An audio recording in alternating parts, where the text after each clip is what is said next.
Lucas 16. O que eu ia falar hoje não vou falar mais, vou deixar para falar amanhã. Vamos ler Lucas 16, eu vou ouvir a voz de Deus. 16, versículo 22.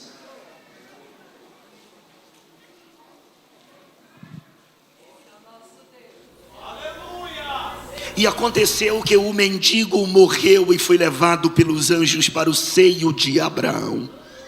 E morreu também o rico e foi sepultado. Juntos, 3, 2, 1. E aconteceu.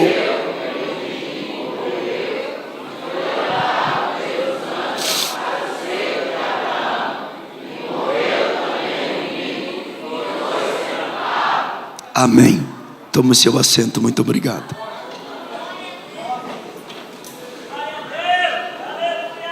Nós conhecemos Lucas 16, do verso 19 ao 31, como uma parábola. Mas esse texto que conhecemos como uma parábola, ele não é uma parábola. Não é uma parábola porque nenhuma parábola é personalizada. Ou seja, Jesus nunca deu nome aos personagens das suas parábolas. Nos 4 evangelhos, Mateus, Marcos, Lucas e João, Jesus alçou mais de 30 parábolas. E em nenhuma delas, Jesus falou nome dos personagens dessas parábolas. Parábola é uma palavra grega chamada parabolé, que tem o significado de atirar ao lado, comparação.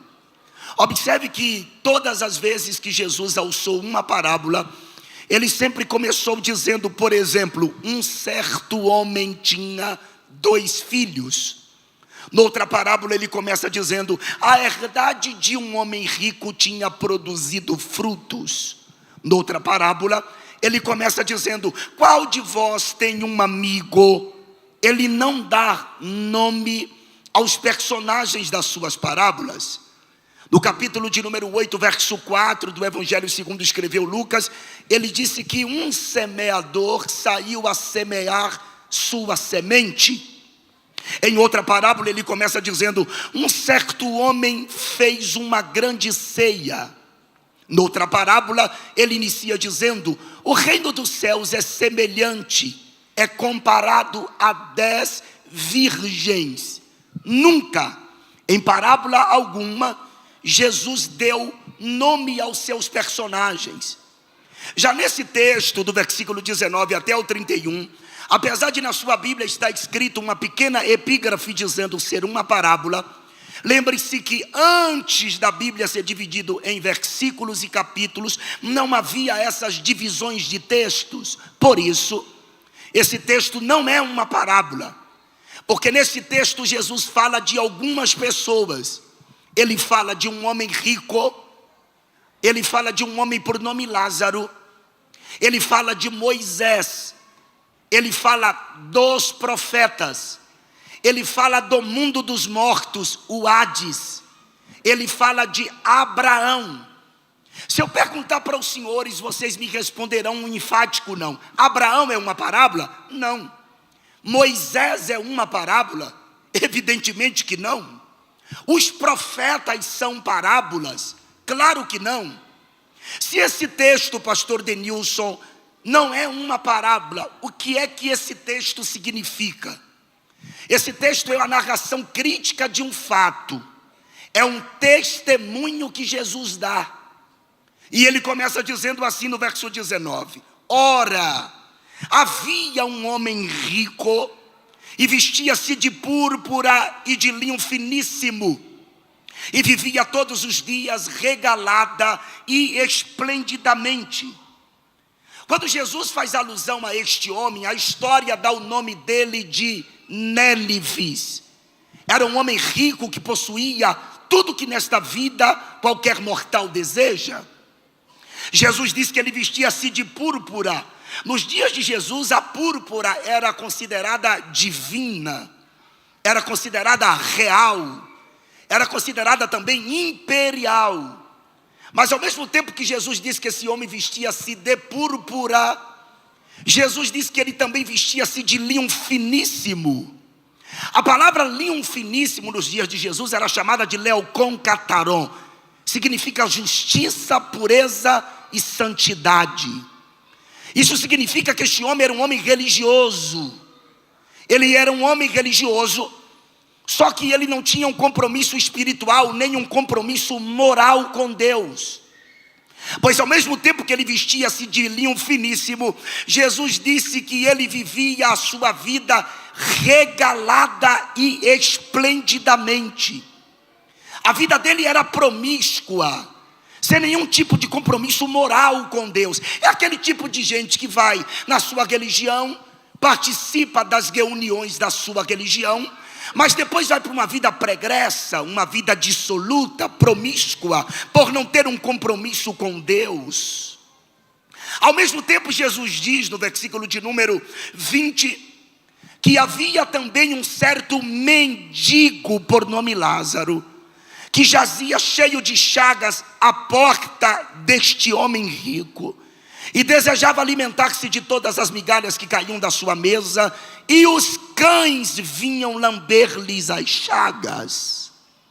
De forma aplicativa, se fosse aplicar a vida deste moço por nome Lázaro aos cristãos durante o tempo em que permeia esta terra, que anda nesta terra, eu diria que as chagas de Lázaro aqui representam os sofrimentos, as marcas da nossa caminhada aqui na terra.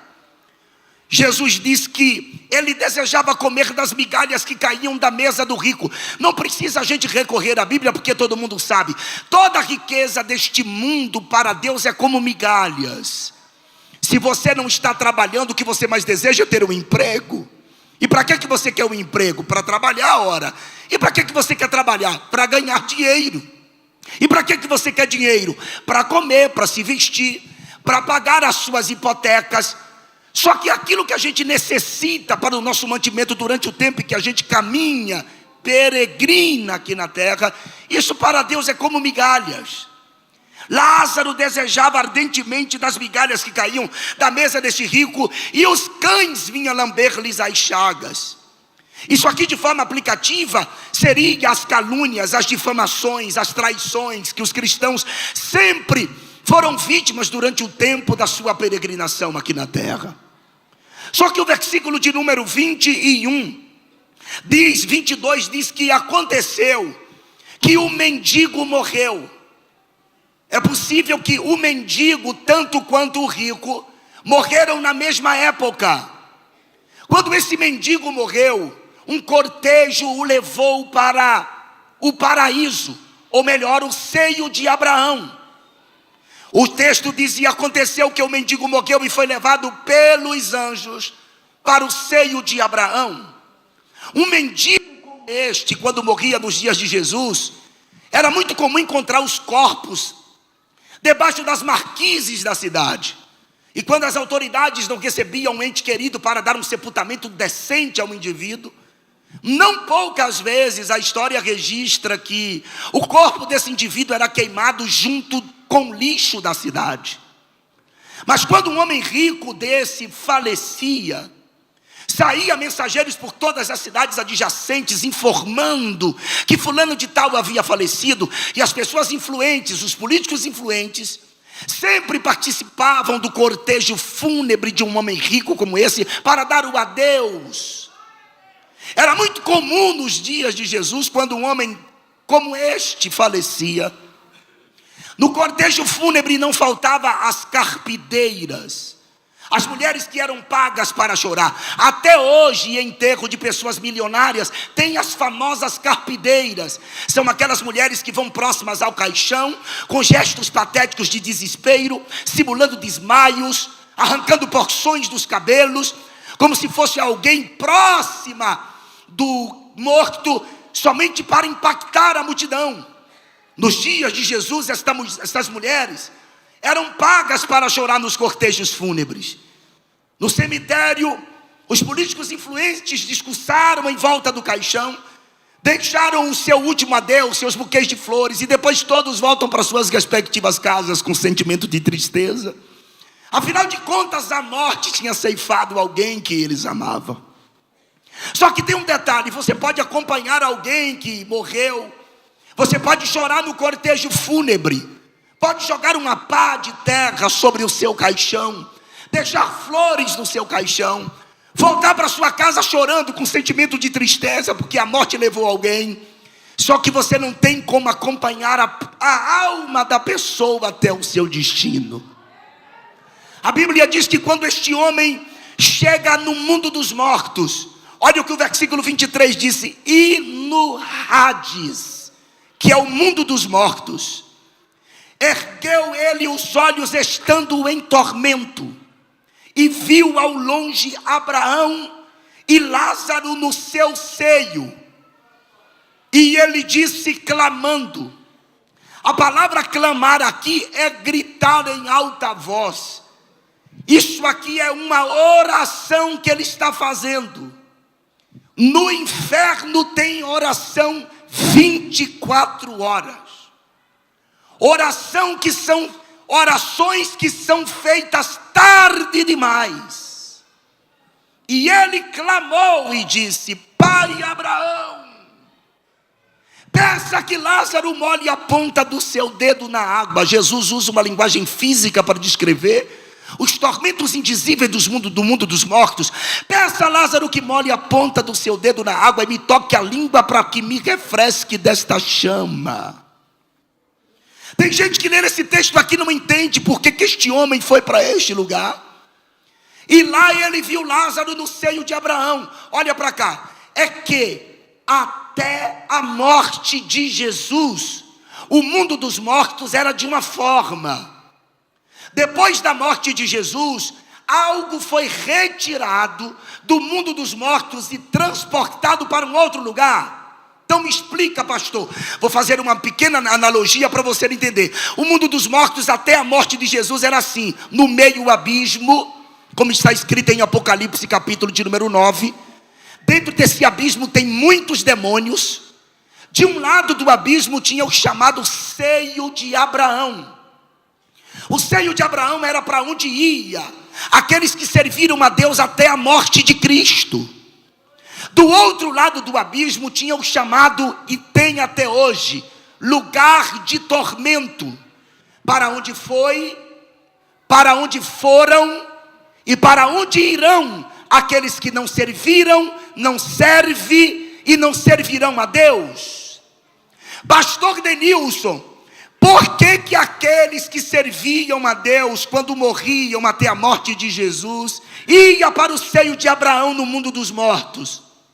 Porque havia uma divisão entre Deus e o homem.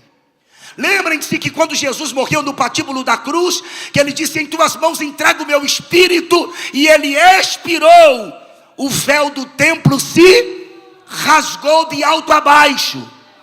Porque assim que ele morreu, ele já tinha entrado no tabernáculo celestial. E quando ele entrou no tabernáculo celestial, o véu do templo rasgou-se como prova física de que ele chegou lá. Então ele está dizendo: eu cheguei aqui em cima, o caminho está aberto agora para vocês. Lembra que ele disse para o ladrão da direita, o Dimas: Senhor, lembra-te de mim quando entrares no teu reino. Jesus olhou para ele e disse: hoje estarás comigo no paraíso. Jesus vai pegar o seio de Abraão, que estava no mundo dos mortos, e depois ele transporta para cima o paraíso. Só que até a morte de Jesus, o seio de Abraão era lá embaixo. É por isso que esse homem está vendo Lázaro no seio de Abraão. Aqui entra o conceito das religiões, porque cada religião acredita no inferno.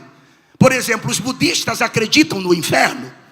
Eles acreditam que existem 18 tipos de inferno: 8 infernos frios, 8 infernos quentes, e ainda eles defendem que existem mais 2 subcategorias de inferno.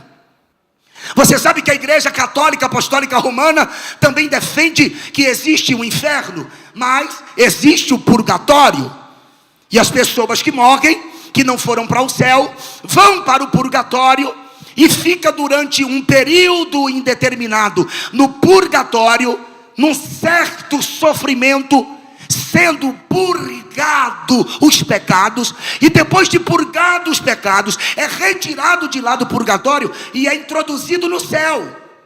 Só que essa doutrina é infundada, é estrábica, é humana, é tendenciosa. Eu particularmente, eu diria que é maligna. Por que, pastor? Por que isto? Porque se existe purgatório, por que Jesus teve que morrer na cruz do Calvário? Se eu vou morrer, vou para o purgatório, lá eu sou purgado dos meus pecados, para que Jesus teve que sofrer tanto na cruz pelos meus pecados? Não existe purgatório, existe o sangue de Jesus Cristo, que purifica o homem dos seus pecados. A mensagem não é para te agradar, tá? A mensagem não é para agradar. Essa mensagem também aqui não tem técnicas de coaching também, tá bom? Não vai ser autoajuda a mensagem de hoje, não, tá? Estou cansado disso. Jesus não pregou autoajuda, coaching para absolutamente ninguém, apesar de se importar com as mazelas sociais da sua época. A mensagem que Jesus mais pregou foi sobre a vida eterna.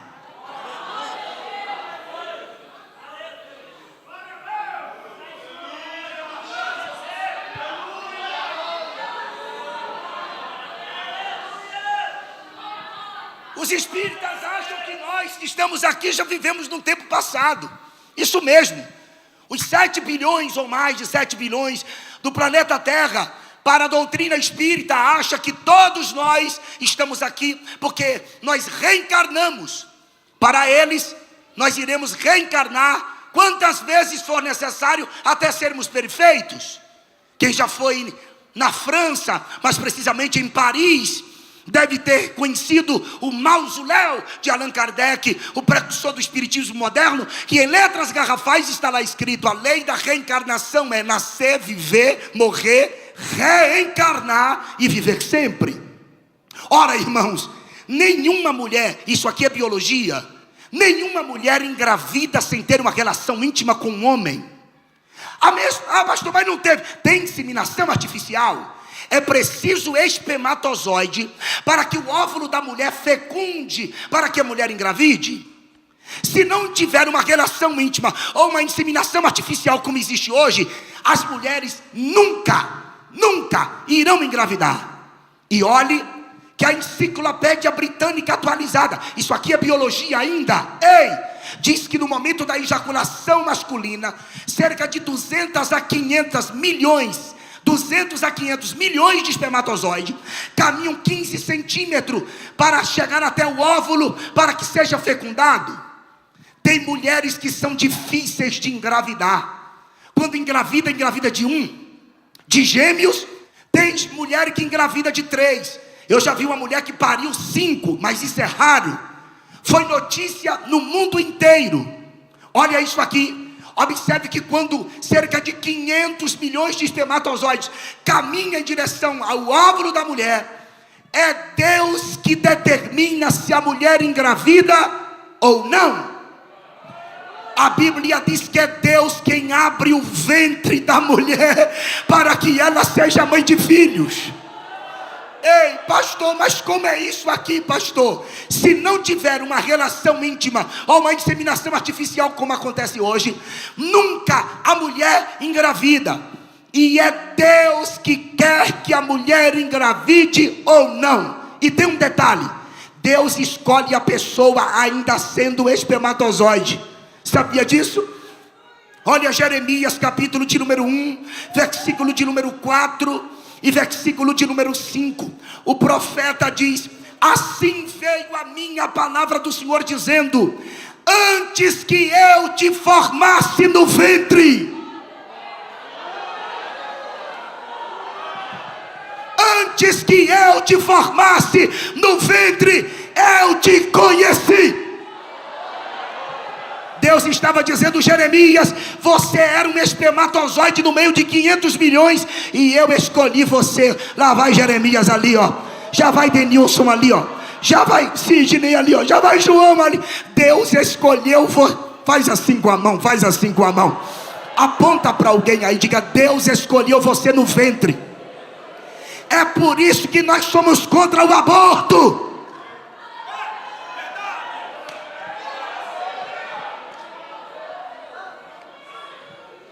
Pai Abraão, peça a Lázaro que molhe a ponta do dedo na água e me toque na língua para que me refresque desta chama. Eu me lembro que uma vez eu li um livro de Allan Kardec e ele disse que João Batista era a reencarnação do profeta Elias. E eu descobri que para a doutrina espírita, para reencarnar a pessoa tem que morrer. E Elias não morreu.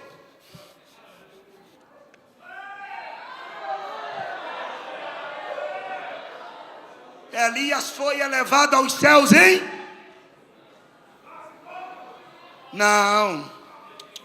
Não foi em cavalos de fogo, não. Os cavalos de fogo separaram Elias de Eliseu. Abia, Rev Israel, Uparashaiv. Foi o que Eliseu gritou: meu pai, carro de Israel e seus cavaleiros. Aí os carros e os cavaleiros de fogo ficaram com Elias e com Eliseu, e Elias subiu num rendemoinho. Ou você acha que crente anda só?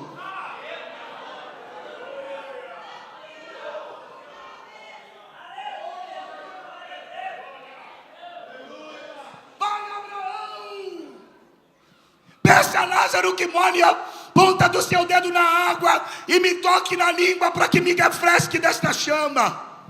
Não fique pensando que quem foi para o mundo dos mortos estão inconscientes. Não existe inconsciência na alma. A alma do homem é imortal. Ela não dorme. Quando a Bíblia fala da inconsciência, no livro de Eclesiastes, fala da inconsciência do corpo e não da alma.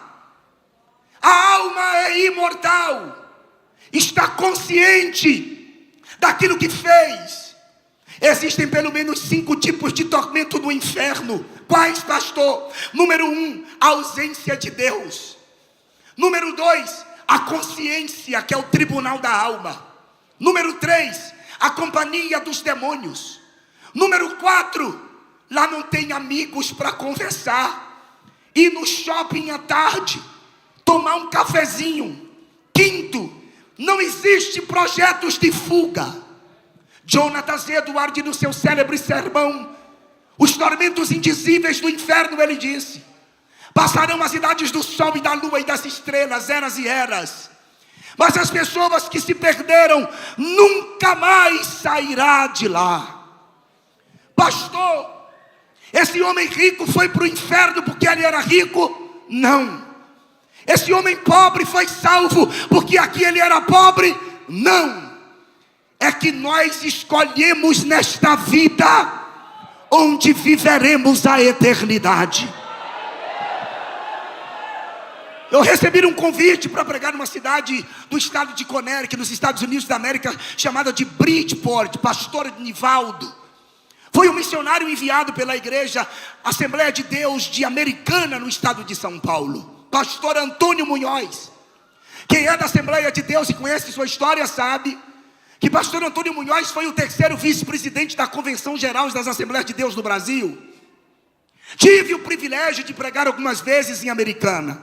Uma igreja que cabe 5.600 pessoas sentadas. Conversei com ele pessoalmente. Isso depois, claro, de eu ter pregado na igreja do seu missionário, o pastor Nivaldo, na cidade de Bridgeport. E eu estava depois do domingo de manhã no gabinete do pastor. E como eu escrevi alguns livros, eu fiquei olhando o livro do pastor Antônio Munhoz que vi na biblioteca do pastor Nivaldo. Eu abri, curioso, as experiências de Munhoz. Fiz aquela leitura dinâmica, rápida, até que chegou no momento do livro dele, que ele começou a contar sobre o pai dele. Aí ele começa dizendo que na época Ele era funcionário da GM, a Chevrolet, lá no estado de São Paulo. Ele recebeu uma notícia de que o seu pai não estava bem. E ele foi até a casa do seu pai. Quando ele chegou na casa do seu pai, o seu pai, ainda lúcido, disse para ele: Tonico, pois assim o pai dele o chamava, eu tenho algumas reservas. E o pai dele informou aquilo que ele tinha, porque o pai dele achava que iria morrer. O pastor Antônio Munhoz pegou o seu pai, levou da sua casa para a casa dele. E o pai do pastor Antônio Munhoz passou a morar com o Antônio Munhoz. Só que a doença dele se agravou e ele teve que ser internado. E ele ficou um período de tempo no hospital. O pastor Antônio Munhoz conta que todos os dias ele ia ao hospital e falava para o pai dele: pai, você precisa voltar para a igreja. E o pai dele dizia que não queria voltar para a igreja. Isso passou meses. O pastor Munhoz insistentemente dizia: pai, você precisa voltar para os caminhos do Senhor. E ele dizia: eu não quero, Tonico. Aconteceu que o seu pai morreu. Ele disse que chorou muito com a morte do pai.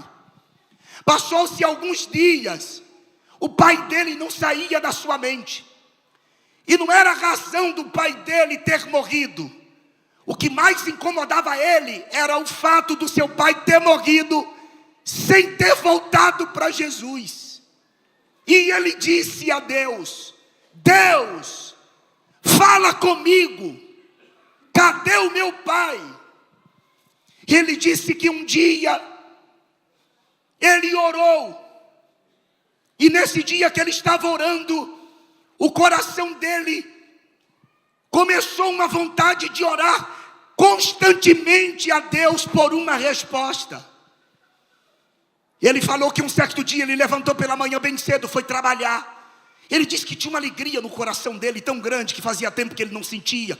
Os funcionários da GM não entendiam porque que ele estava alegre. Inclusive o chefe dele perguntou: Munhoz, por que você está feliz? Ele disse que não soube responder, só disse que era o Espírito Santo. Foi para a igreja, um culto extraordinário. Foi para casa. Ele disse que depois da janta foi para o quarto dele orar. Ele disse que começou a orar, era meia-noite. Orou de meia-noite a 1 da manhã. Quando ele se levantou da oração, o Espírito Santo audivelmente disse a ele: ore mais um pouco, Munhoz. Ele disse que voltou à oração. Orou de 1 às 2. Quando ele estava orando nesse segundo período que ele levantou-se, o Espírito Santo outra vez disse: ore mais um pouco. Ele voltou para a terceira hora de oração. Ele disse que quando terminou de orar essa terceira hora, que ele ia se levantando, uma porta abriu-se no quarto dele, na parede. Ele ficou olhando e saiu 2 jovens. Eram 2 anjos. Caminharam até ele, um segurou na mão direita e o outro segurou na mão esquerda. Saiu com ele por aquela porta e começaram a voar. O pastor Antônio Munhoz faleceu, vai fazer 1 ano agora, com quase 90 anos de idade. Ele disse que os anjos voavam numa velocidade tão extraordinária que não tinha como descrever a velocidade. Só que os anjos não subiam, descia. E ele perguntou: vocês estão me levando para onde? Um anjo olhou para o outro, mas continuaram voando, até que chegaram numa região escura. Você sabe o que é densas trevas? Alguém aqui já dirigiu com neblina, de ter que parar o carro por causa daquela massa branca? Densas trevas é o oposto daquelas densas neblinas. Quando ele deixou, os anjos deixaram ele nesse lugar, ele viu algo assim assombroso. E os anjos apontou com a mão: entra! E ele entrou. Ele disse que começou a ouvir gemidos gritos, gritos lancinantes, gritos que não se pode descrever. E entre os gritos que ele ouvia, tinha um que ele ouvia com maior frequência no seu ouvido. Sabe quem era? Era a voz do próprio pai dele. Ele disse que caminhou, até que ele viu o próprio pai no inferno.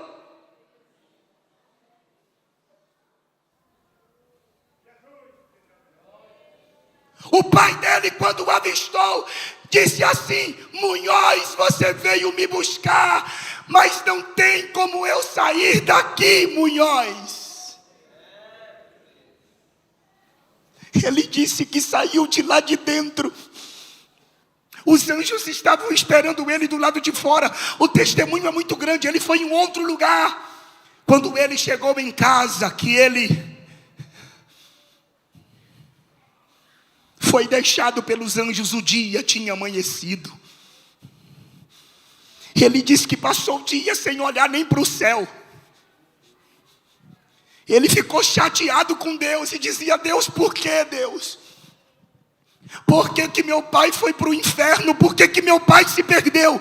E ele disse que um dia foi trabalhar. Isso ele me contou pessoalmente. Quando ele estava no quarto orando, uma voz mansa e suave chamou ele pelo nome: Antônio Munhoz.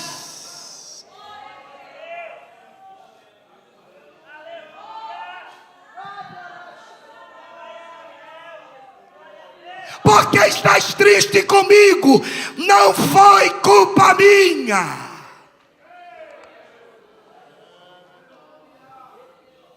Foi ele quem escolheu Antônio Munhoz. Ele rejeitou a mim. Você está pensando que o inferno é o quê? Um lugar de passeio? Lá tem gente, irmão, de todas as classes, status e posição social. Atrizes, atores, escritores, prefeitos, desembargadores, ministros, presidentes, modelos que desfilaram com seus corpos perfeitos nas passarelas, atraindo olhares e implantando a nova moda. Morreram sem Jesus, foi para o inferno. Ricos, pobres, negros, brancos, sábios, indoutos, filósofos, estadistas, morreram sem Jesus e foi para o inferno. O inferno não é um treinamento contra incêndio, é uma realidade. O seu dinheiro, sua influência, sua posição social não vai poder te livrar do inferno. Está pensando que você com seu rostinho bonitinho, que atrai vários, você com seu rostinho bonitinho, que atrai várias, você que tem seus bens, vai te livrar do inferno? Não vai livrar você do inferno, somente a salvação em Jesus Cristo.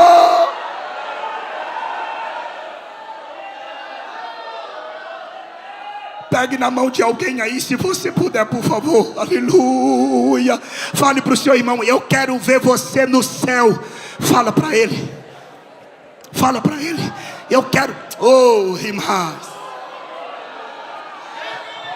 A mensagem de hoje, pastor Gideão, não vai ter pulo não, mas eu vou orar para Deus, para você voltar para casa hoje com a mente pressionada, que é para você acordar para essa realidade.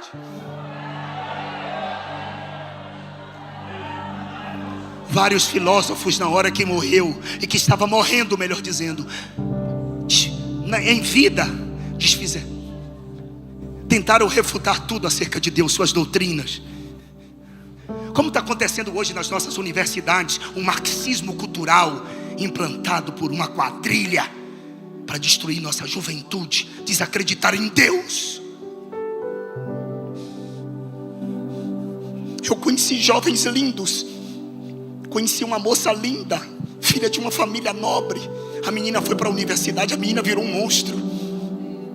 Raspou a metade da cabeça, se encheu de piercing no nariz, no beiço, na orelha, se encheu de tatuagens. A menina não respeita mais os pais. O Deus dela agora é Marx, não acredita mais em Deus.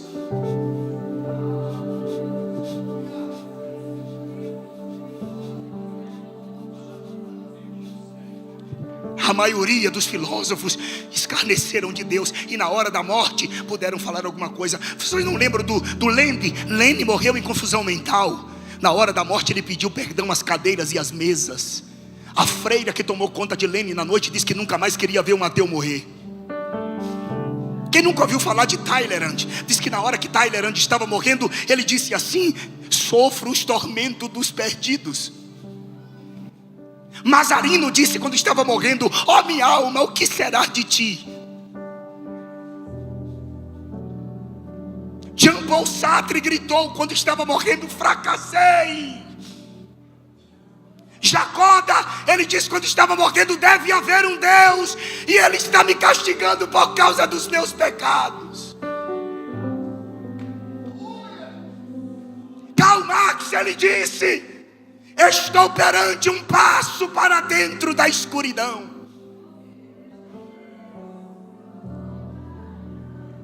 David Hume disse: estou em chamas. César Augusto disse: representei bem o meu papel. Bem, nesse caso aplaudam, porque a minha comédia acabou. Sir Thomas Scott, o antigo presidente da Câmara Alta Inglesa, quando estava morrendo, ele disse: até este momento pensei que não havia nem Deus nem inferno, mas agora eu sei que ambos existem, e a minha alma está entregue ao juízo do Todo-Poderoso. Jaruzelski, que foi o presidente do movimento ateu internacional, na hora da morte, ele disse: por favor, queime os livros que eu escrevi. Eu influenciei tanta gente ao mal.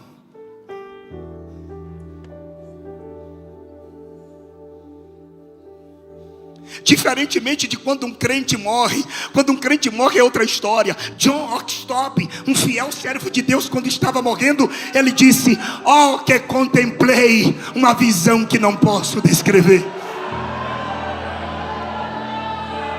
Luiz Limamude disse: a terra se recua e o céu se abre diante de mim. S.J. Banks disse: o sol está se pondo, mas o meu está nascendo. Eu vou sair dessa cama de enfermidade para uma coroa na glória. Billy Bray gritou: o que? Eu temer a morte? Jamais. Oh glória! Estevão, quando estava sendo apedrejado, gritou: em tuas mãos entrego o meu espírito. Quem vai para o céu? Dá um grito de glória. A Bíblia chama o inferno, pastor, de lugar debaixo da terra, lugar de penas e açoite, lugar de suplício, lugar das almas impiedosas, lugar de suplício, lugar das almas que pecaram contra Deus, mundo dos mortos, castigo eterno, profundezas do abismo, fumaças do tormento. Os habitantes do inferno, a Bíblia chama eles de desarraigados, obstinados, joios, bastardos, estrelas errantes, insensatos, hipócritas, peixes ruins, feras, cães, escorpiões, cegos, bodes, abrolhos e filhos do diabo.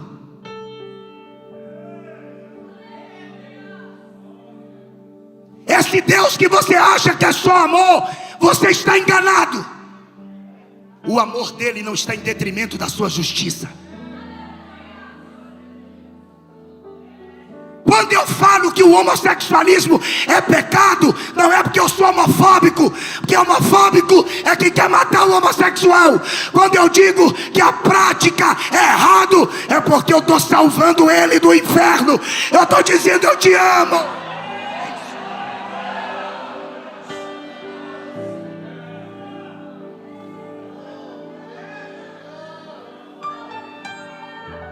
O céu, pastor, a Bíblia chama-o de habitação de Deus. Lugar das delícias, trono da glória, gozo do Senhor, cidade santa, gozo inefável, novo céu, promessa de Deus, herança, trono da glória, vida eterna, cidade de luz, paraíso cheio de Abraão. Quem vai? Dá um grito de glória para o Cordeiro. Eu não tenho medo do inferno.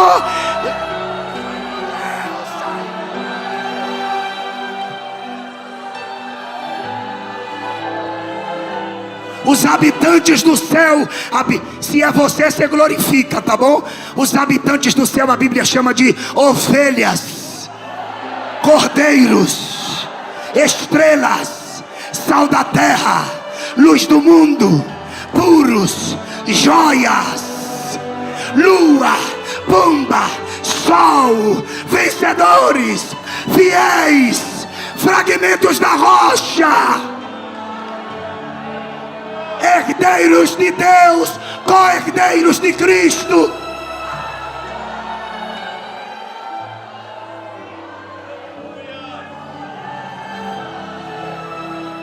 Inferno é lugar de acusação.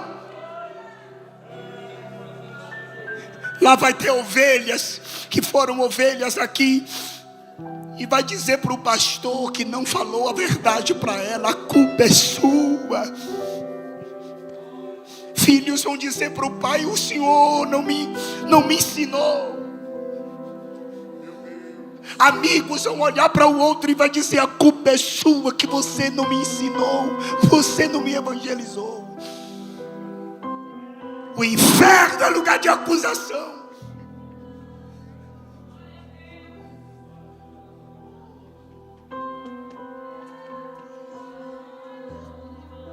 Autoridades vão dizer: você é culpado, porque você temeu o cargo que eu exerci, não falou a verdade para mim.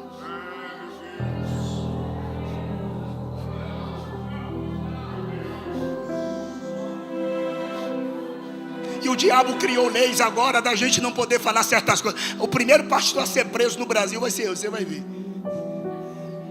Porque quando os homens criam leis que ferem os princípios de Deus, eu já não tenho mais obrigação em obedecê-los. Eu obedeço a Deus.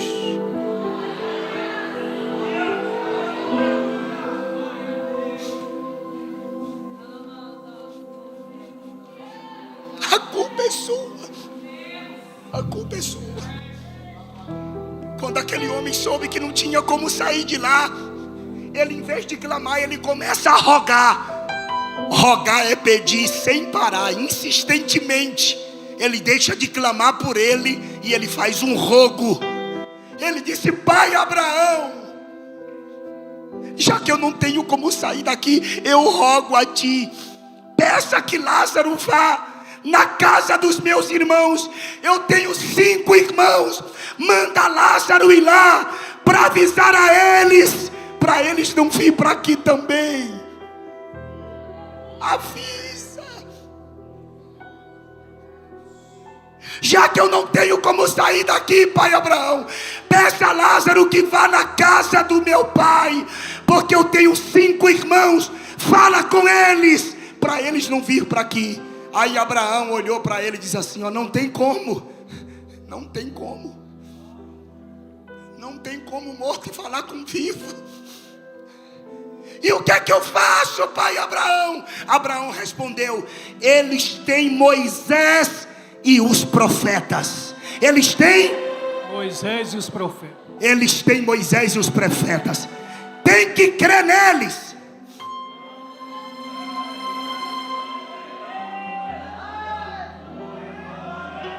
Rogo-te, ó pai, que eu mandes a casa de meu pai, pois tenho 5 irmãos, para que eles dê testemunho, a fim de que não venham também para este lugar de tormento. Disse-lhe Abraão: Eles têm Moisés e os profetas. Moisés e os profetas.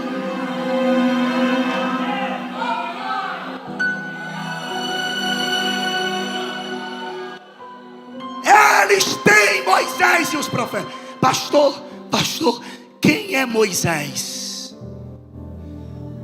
Ou quem são os Moisés de hoje?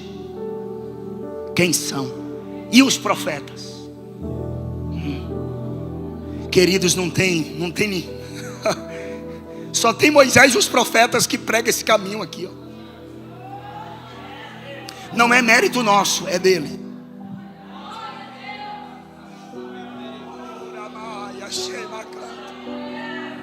O inferno tem pregador, pastor, cantor, presbítero,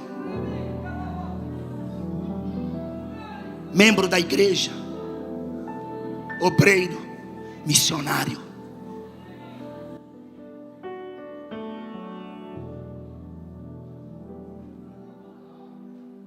Ministros de louvor, porteiros.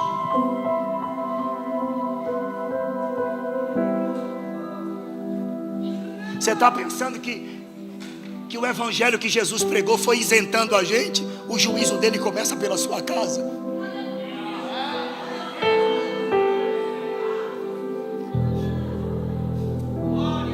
Mio e Seina, o sei.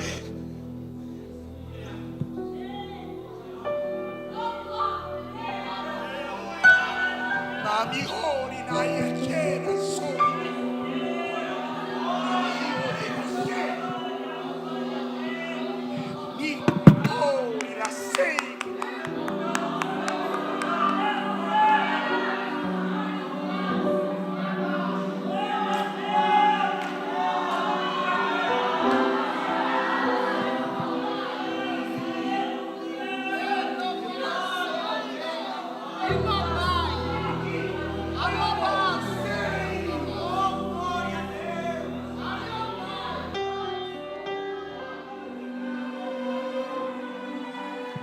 Eles têm Moisés e os profetas. Quem são os Moisés de hoje, pastor? Fique de pé. Aqui, ó, o Moisés. Pastor de igreja. Quem é pastor de igreja aqui? Quem é pastor? Para outro Moisés. Vem aqui. Eles têm Moisés. Pastores têm cajado e vara e uma botija de óleo.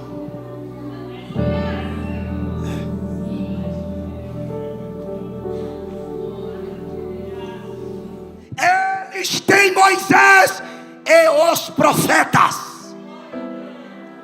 Os profetas. Você é inteligente, né, Neide? Ama a sua vida, Neide. Eles têm Moisés e os profetas.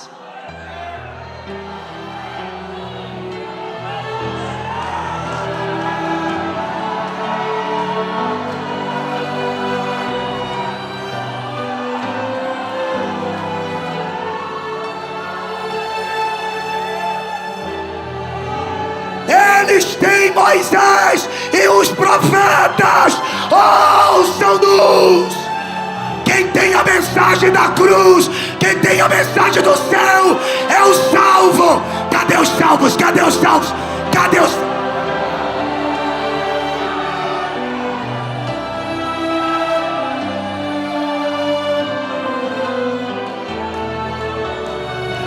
Fale de Jesus.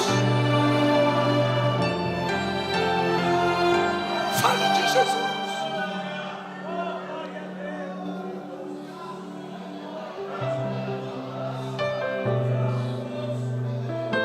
Fale de Jesus. Fale de Jesus.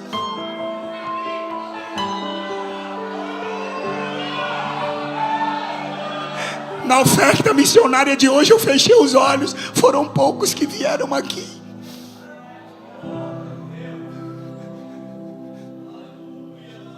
Eu não tinha o dinheiro, eu fiz um papel para mim dar oferta lá no hotel que eu deixei lá. Um sacrifício você não faz.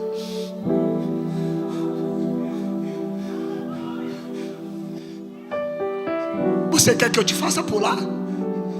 Eu sei. Conheço todas as técnicas de pregador, mas não mais uso.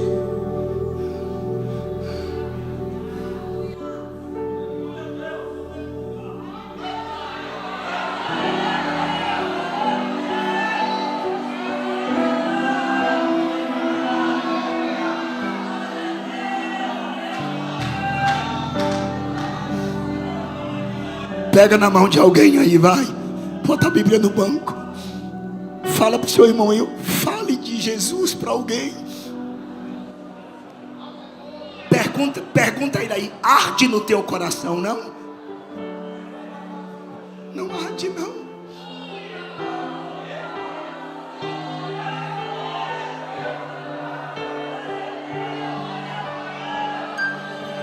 Balança a mão dele aí. Não arde para você falar, não.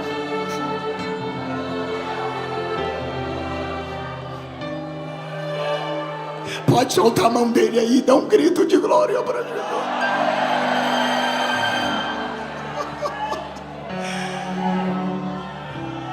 Quem pode adorar, adora.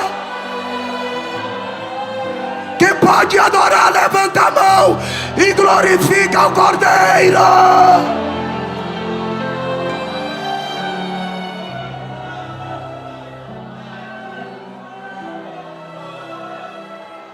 Ei, não arde não. Alguém sente alguma coisa de Deus aqui hoje?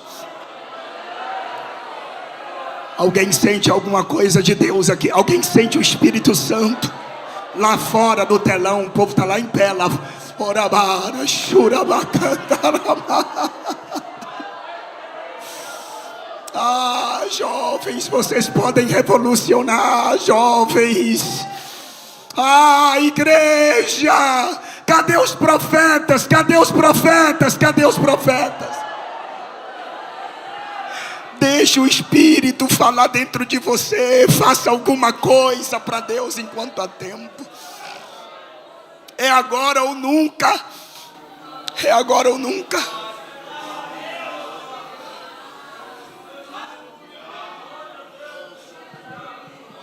Eu tenho uma pergunta.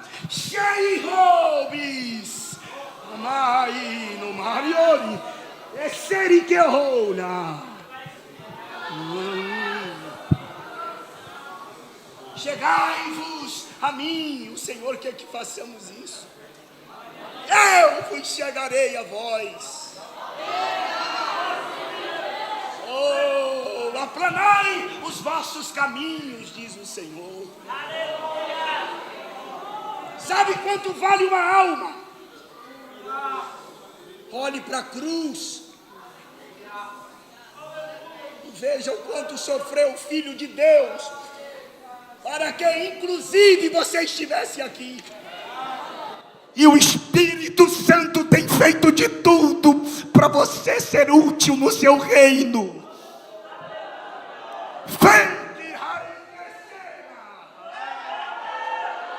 Ah, irmão, tem uma unção aqui nesta noite.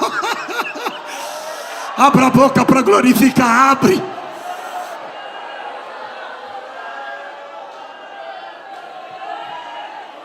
Existe um fogo cerrado em meu peito que não me dá descanso. Eu não tenho descanso.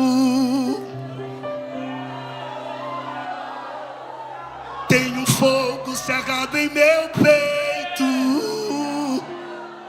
que não me dá descanso. Eu não tenho descanso. Deixa queimar, deixa queimar. Deixa queimar, deixa queimar. Deixa queimar, deixa queimar.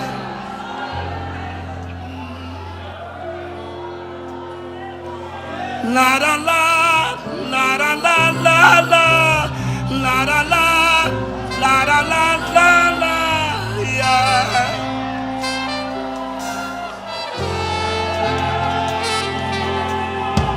Muitos querem suas mãos, nós só queremos os seus pés.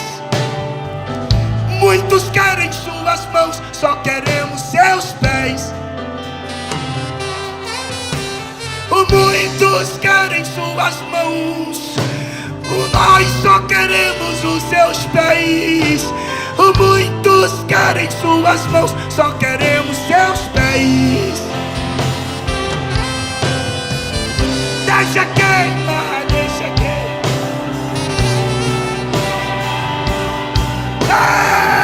Deixa queimar.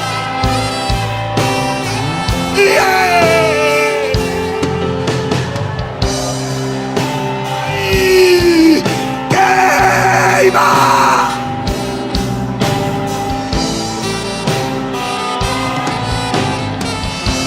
Levante-os. Ouvir o meu Senhor bater na porta e o meu coração queimou. Ouvir o meu bater na porta e o meu.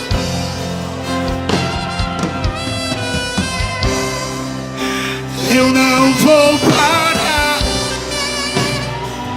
gastarei minha vida em teus pés.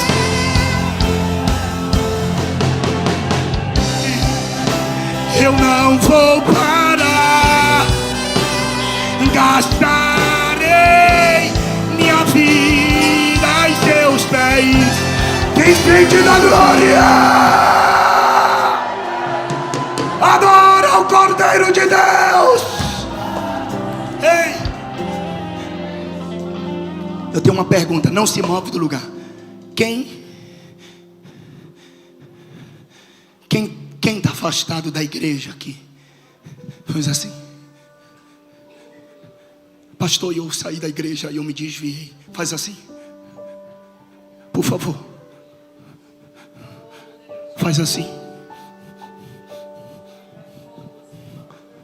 Deixa-me ver onde é que está você. Na galeria.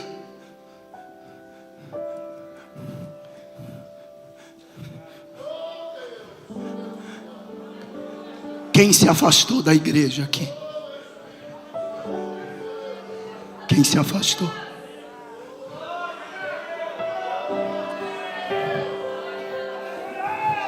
Quem se afastou? Quem está afastado da igreja?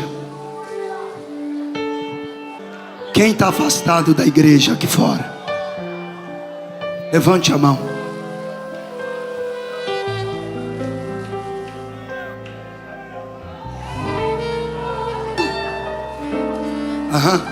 Estou longe da base. Pastor, eu desviei da igreja. Quem aqui? Você, moça, rapaz, senhor, senhora. Levante uma das mãos, só para que eu possa te ver. Estou aqui, pastor, desviado. Se eu morrer, eu vou para o inferno. Quem aqui? Alguém? Aqui fora?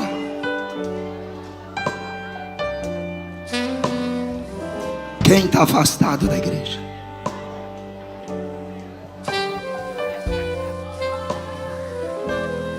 Alguém? Ninguém levantou a mão. Tu está afastado? Quer voltar lá para o altar para mim? Voltar para Jesus?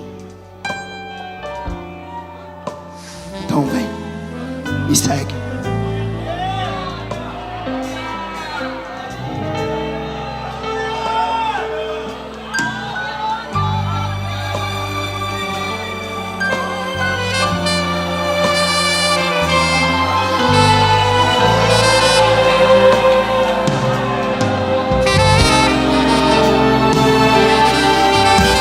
Quem mais? Você está afastada? Quem aqui?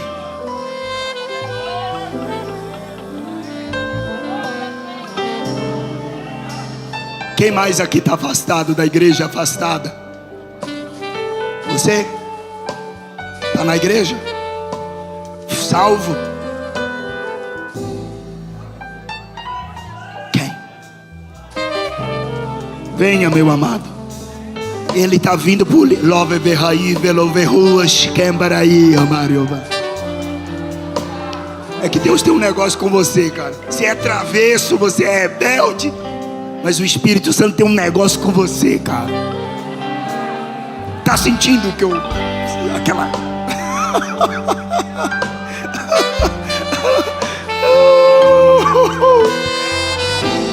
Vem.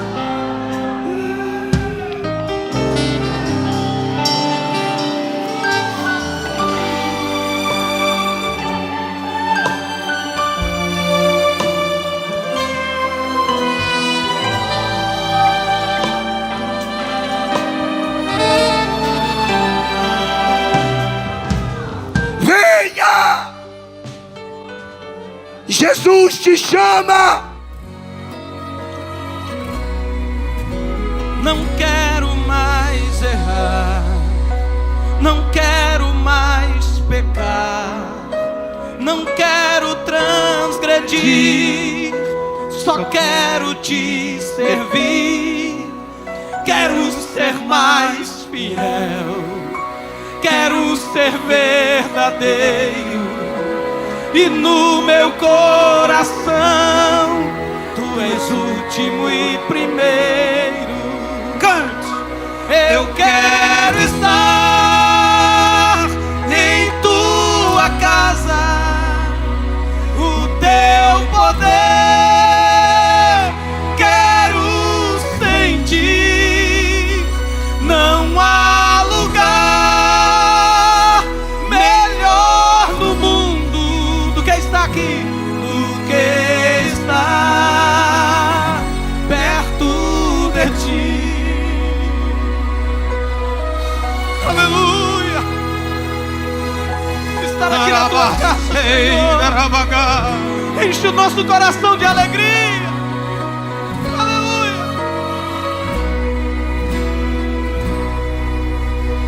Mais perto,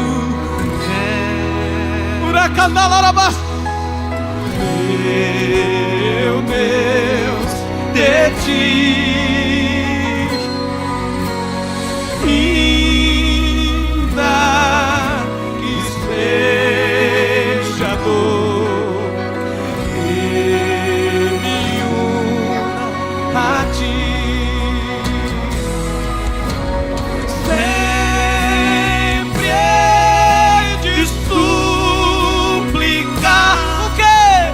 mais perto quero estar, mais perto quero estar. Meu Deus, de ti, pra estrondar agora. Eu quero estar em tua casa, o teu poder, quero sentir. Já estamos sentindo aqui.